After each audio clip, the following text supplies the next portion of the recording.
Hanggang kailan ka sa abroad? Maraming beses ko nang narinig ang tanong na, yan.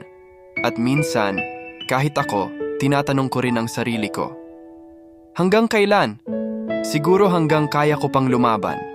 Hanggang kaya ko pang magsakripisyo para sa pamilya. Hanggang hindi ko pa natutupad ang mga pangarap na ipinaglalaban ko dito. Hindi madali ang buhay OFW. Malayo sa pamilya, malayo sa yakap ng mga mahal sa buhay.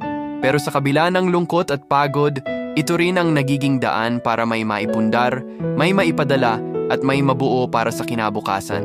Kaya para sa akin, ang sagot, hanggang kaya ko pang tumayo tuwing nadadapa. Hanggang kaya ko pang ngumiti kahit minsan gusto ko nang sumuko. At higit sa lahat, hanggang makita ko na sulit lahat ng sakripisyong ginagawa ko rito. Ang pagiging OFW hindi habang buhay. Darating din ang araw na makakauwi ako dala-dala ang lahat ng pinaghirapan. At sa araw na iyon masasabi kong lahat ng luha, lahat ng pagod, lahat ng sakripisyo, worth it. Kaya kung OFW ka rin, kapit lang. Hindi tayo magtatagal dito.